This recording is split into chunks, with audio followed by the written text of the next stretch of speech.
dich war das eigentlich klar, dass du immer da einsteigen wolltest, oder hast du mal gesagt, du wirst Informatiker? Wenn du am Hof aufwachst, ne, dann ist das natürlich auch gegenwärtig. Ne? Und dann sagen schon immer alle, ja, natürlich geht der Bub dann nach Silberberg, das ist bei uns die hiesige Weinbauschule. Wehrt habe ich mich ja nie dagegen. Ja? Aber das Interesse kommt natürlich mit dem Alter und mit dem Tun. Also wie ich dann nach Silberberg gegangen bin, in die Weinbauschule, da ist dann das Feuer richtig angezündet worden.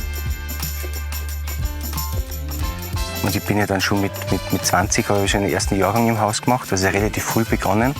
Und jetzt wird es der 24. Jahrgang. Ne? Wahnsinn. Und jetzt sagen wir, jetzt sollte endlich einmal ein guter Wein ausschauen. Nach 24 Jahren. Ja. Und in der Region hat sich extrem viel getan. Die Großeltern haben Ende der 50er Jahre hier angekauft. 60er, 70er Jahre war eher bescheiden. Da war jetzt nicht die große Idee, da entsteht was oder so. Und dann mit den 80ern, wo dann der Weinskandal in Österreich war, dort ist die Steiermark in Wahrheit dann wie Phönix aus der Asche gekommen, weil wir trockene, fruchtbetonte, säurebetonte Weine gemacht haben. Und dann mit 1990, toller Jahrgang. Die nächste Generation war da. Dement, Manfred, Groß-Louis, die waren dann alle so um die 30 Jahre herum, waren in den Startlöchern und dann ist mit der Steiermark losgegangen. Die goldenen Jahre der 90er, die große Entwicklung der Kellerbauten und Technik in die 2000er. Und jetzt sagen wir, das haben wir jetzt alles hinter uns und jetzt machen wir Terroirwein. Jetzt geht es darum, ernsthaft das Terroir der Region und das Klima den Leuten zu zeigen und keine Technik. Ich muss ganz ehrlich sagen, was ich da liebe, ist einfach, ihr seid untereinander, behandelt ihr euch einfach wie eine Familie. Das ist, glaube ich, auch nicht so ganz typisch, vor allem in der Gastronomie, weil da schaut immer jeder, was hat der andere, dass ich noch besser werden kann. Und das kann man sich in Österreich, glaube ich, schon bei euch ein bisschen abschauen, dass ihr miteinander viel stärker seid. Das ist euch einfach bewusst, und das kann man nicht kaufen. Wir schlagen uns nicht gegenseitig die Köpfe ein, wir gehen miteinander, dann haben wir alle was davon, als wenn wir die Energie verschwenden, uns gegenseitig zu untergraben.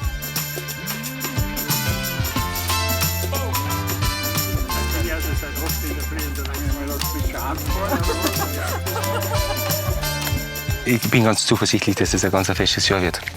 So, und jetzt die junge Dame, die bekommt jetzt noch... Hanna? Das ist für dich ein Geschenk für dich. Oh, ich muss nehmen. Der Mama. Vielen Dank. Papa? Ja, zum Traktor fahren. Papa? Das ist der Josef.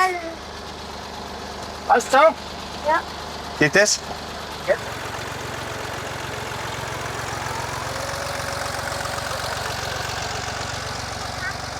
Ja, der fährt jetzt weg mit Josef.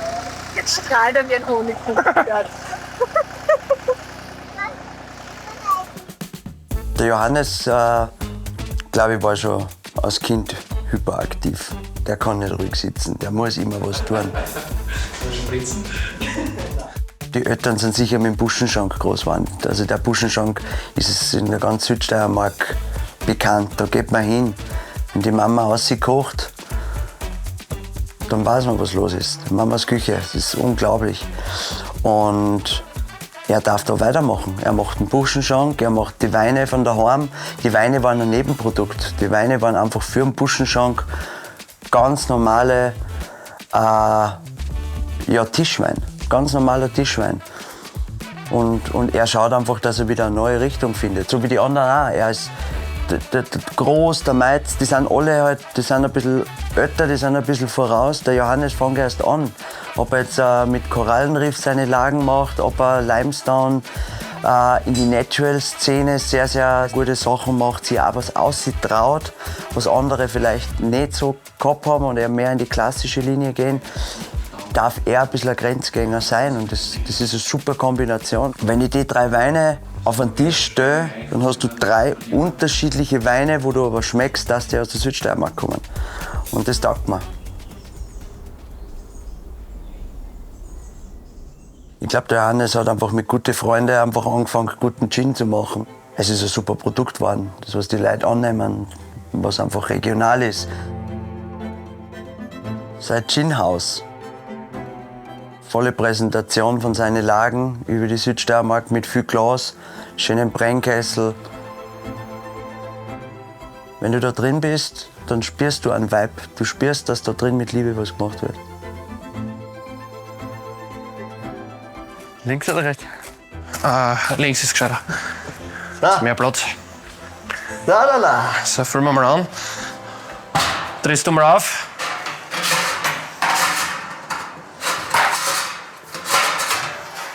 Jetzt schon gemütlich reinschütten.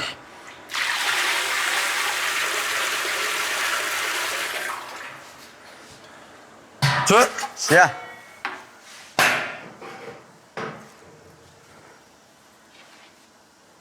Das Warten ist ein Löder. Ja, natürlich.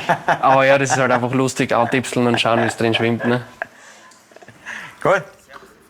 Ja, der Johannes und die Martina, die machen das mit Liebe, die machen das einfach mit Leidenschaft.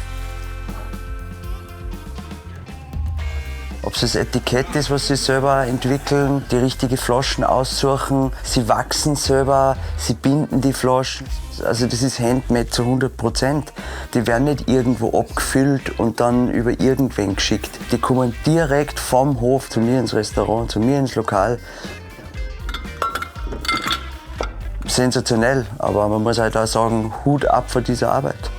Großen Respekt, wie sie das Ganze aufziehen. Jetzt schauen wir mal, wie weit wir beim Brauen schon sind, weil wir doch schon einige Zeit jetzt brennen. Ja. Naja, gute 70%. Gins zu verkosten auf der Terrasse. Was ich nicht vergiss, ist der Geruch von den ganzen Kräutern rundum. Der ganze Rosmarin, die ganzen Kräuter, was sie gleich direkt auf der Terrasse haben. Du riechst es, du spürst es, du schaust auf die Landschaft. Wunderschönes Platz. Warum Gin? Gin war eigentlich jetzt, ich sage jetzt einmal früher beim Fortgehen, wenn wir noch jünger waren, nicht wirklich auf meinem Schirm. Da war eher mehr so Wodka, andere Geschichten. Bacardi Cola. Ja, lauter Schnelldreher. Und in Wirklichkeit war Gin aber immer da und war immer das beste Getränk. Aber es war nicht halt nicht so, sichtbar. ja, es war nicht so cool. Und während dem Studium ist uns das dann schon aufgefallen, dass das eigentlich immer mehr auf den Karten gibt und immer mehr Gins gibt. Und dann wirst du halt auch irgendwie aufmerksam auf das ganze Thema. Wir reden so viel. Hast du mal was zum Kosten? Ja, natürlich. Was? Passt. Klassische natürlich auch pur, super zum Trinken. Jetzt haben wir so lange plaudert, inzwischen ist der Sollen wir Braut, glaube ich, auch reinschauen? fertig. Ja, schauen wir rein. Geil. Aber Vorsicht, ist recht heiß.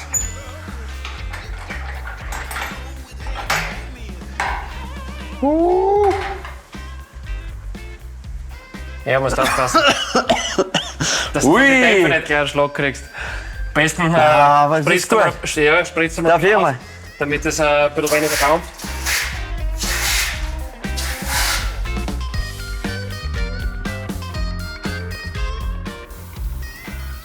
Schau, wer gerade bei der Tür reinkommt, der Wolfgang. Da winkt er. Ja, Das große Prost. Netzwerk, Prost. SDK. Nein, ich bin sehr dankbar, dass ich einfach so Leute wie euch kenne. Und das ist vom Herzen aus, das muss ich echt sagen, weil für diese Qualität, was wir am Ende des Tages in Österreich haben und auf den Punkt zu bringen, ist unbezahlbar.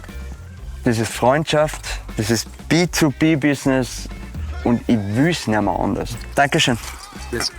Yes.